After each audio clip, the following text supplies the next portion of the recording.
أعوذ بالله من الشيطان الرجيم.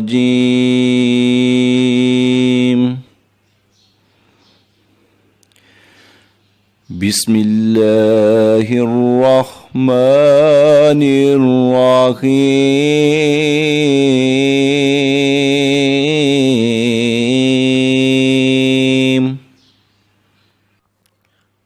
پناہ مانگتا ہوں میں اللہ کی شیطان مردود سے. شروع اللہ کے نام سے. بسم اللہ الرحمن الرحیم. آج کا جو سبق ہے وہ ہے حروف جارہ کے بارے میں. یہ بھی ایم اسلامیات کے 5واں پرچے یعنی عربی زبان و ادب کے حوالے سے کوشچن ہے. تو چلتے ہیں اپنے سبق کی جانب. تو سب سے پہلے ہم دیکھتے ہیں حروف جارہ. ان کی تعریف: وہ حروف جو اسماء پہ داخل ہوتے ہیں، اسم کی جمع اسماء یعنی ناؤنز پہ داخل ہوتے ہیں اور ان کے آخری حرف کو جر دیتے ہیں. جر یعنی زیر دیتے ہیں. تو اب ان کی وجہ تسمیہ ہم دیکھتے ہیں کہ ان کو حروف جارہ کیوں کہتے ہیں. تو عربی میں جر چونکہ زیر کو کہتے ہیں اور یہ حروف جو ہیں اسماء کو زیر دیتے ہیں، اس لیے جارہ یعنی زیر دینے والے کہلاتے ہیں. یہ وہ حروف ہیں جو اسماء کے پر داخل ہوتے ہیں یعنی اسماء سے پہلے آتے ہیں اور ان کے آخری حرف کو چونکہ زیر دیتے ہیں، اس لیے حروف جارہ یعنی زیر دینے والے حروف کہلاتے ہیں. یہ کل 17 حروف ہیں. ان کی تعداد 17 ہے اور عام طور پر آسانی کے لیے آسانی کی خاطر یاد کرنے کے لیے ہم اسے جو ہے ایک شعر کی شکل میں اسے بیان کرتے ہیں. میں پہلے آہستہ سے پڑھوں گا، پھر تھوڑا سا روانی سے پڑھوں گا. فنگر ٹیپس پہ یاد ہو جانے والی چیز ہے، بہت آسانی سے تیار ہو جاتی ہے. جیسے باؤ، تاؤ، کافو، لامو، واؤ، منزو، مز، خلا. اب ایک با ہے، تا، کاف، لام، واؤ ہے، منز ہے، مز ہے اور خلا ہے. ربا، ہاشا، من، ادا، فی، ان، الا، حتی، علا.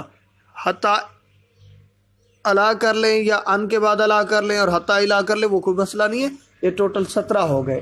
تو اس کو اگر تیزی سے پڑھیں ذرا روانی سے تو اس کو پڑھ سکتے ہیں: باؤ، تاؤ، کافو، لامو، واؤ، منزو، مز، خلا. ربا، ہاشا، من، ادا، فی، ان، علا، حتی. اب ان کے استعمال کی طرف جاتے ہیں کہ ان کا یہ معنی کیا دیتے ہیں اور استعمال کیسے ہوتے ہیں، کس کس معنی میں استعمال ہوتے ہیں. تو ان کے استعمال کی تفصیل جو ہے کچھ اس طرح ہے کہ با یہ مصاحبت کے معنی میں استعمال ہوتی ہے، یعنی ساتھ دینے کے، کسی چیز کے ساتھ کوئی کام کرنا. جیسا کہ کتبت بالقلم، میں نے قلم کے ساتھ لکھا.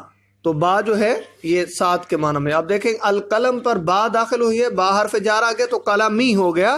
القلمو تھا، بالقلمی بن گیا، میم کے نیچے زیر آ گئی.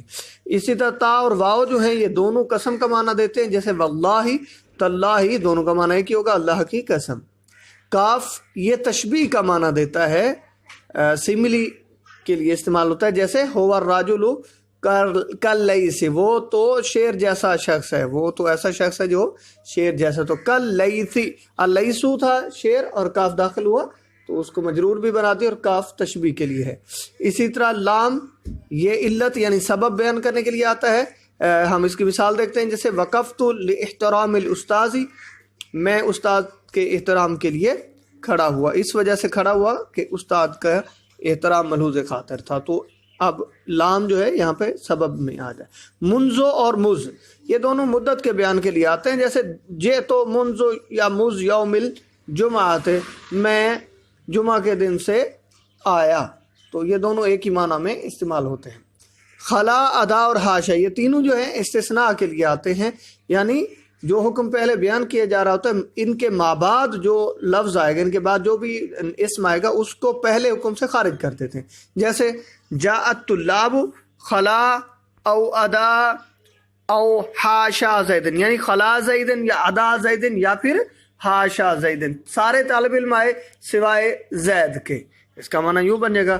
ربا یہ قلت و کثرت دونوں کا معنی دیتا ہے، یعنی ہم پھر سیاق کلام سے سمجھیں گے کہ یہاں پہ قلت کا معنی دینے کے لیے کثرت کا معنی دے. جیسے ربا اشارۃ ابلغ من عبارۃ، کچھ اشارے جو ہیں وہ بیان سے زیادہ بلیغ ہوتے ہیں. کچھ اشارے ایسے ہوتے ہیں بعض اوقات کر سکتے ہیں یا زیادہ تر بھی کر سکتے ہیں کہ بعض اوقات اشارے جو ہیں وہ بیان سے زیادہ بلیغ، زیادہ اثردار ہوتے ہیں. من یہ ابتدا کا معنی دیتا ہے، یعنی جہاں سے ابتدا، اور یہ من کا معنی ویسے سے کرتے ہیں، یعنی ابتدائی چیز کی طرف سے بات من لگاتے، جیسے جاء راجل من المدینہ، آدمی شہر سے آیا۔ اب شہر وہ ابتدائی جگہ ہے جہاں سے آدمی آیا۔ فی یہ ظرف کے لیے استعمال ہوتا ہے، جیسے فی الکوب ماء، کپ میں یا گلاس میں پانی ہے تو اس کے اندر یہ ظرف مکان اور ظرف زمان دونوں کے لیے استعمال ہوتا ہے، یعنی کسی چیز کا کسی جگہ پہ یا کسی زمانے میں پایا جانا، ان دونوں معنوں کے لیے یہ استعمال ہوگا۔ ان یہ بعد یعنی دوری کے لیے استعمال ہوتا ہے، جیسے رمیت السہم عن القوس، اب میں اس کا معنی ہوگا میں نے کمان سے تیر پھینکا۔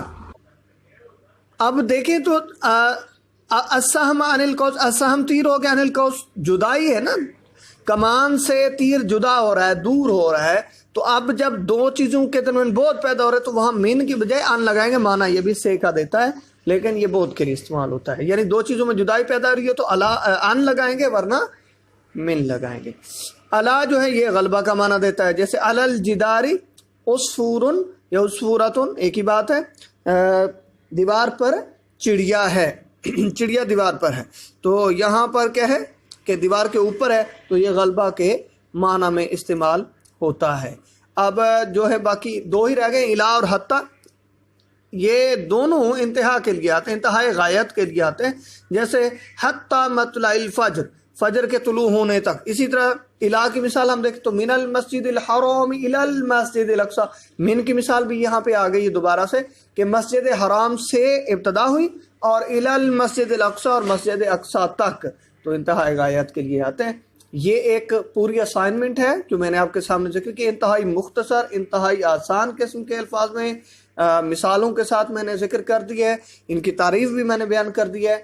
تو یہ پورے 20 نمبر کا سوال آتا ہے اور تقریباً ہر سال امتحان میں یہ سوال آ جاتا ہے، تو اس سوال کو اگر آپ تیار کریں گے تو آپ کی یقینی طور پر 20 نمبر کی امتحانی تیاری جو ہے وہ ہو جائے گی۔ تو انشاءاللہ مجھے اللہ تعالیٰ سے امید ہے کہ آپ کو سمجھ آ گئی ہوگی۔ انشاءاللہ جو نیکسٹ ویڈیوز ہوں گی وہ انشاءاللہ میں بہت جلد اپلوڈ کر دوں گا، یہ 2-4 دن مصروفیت کی وجہ سے میں ویڈیو اپلوڈ نہیں کر پایا۔ اللہ حافظ۔ بسم اللہ الرحمن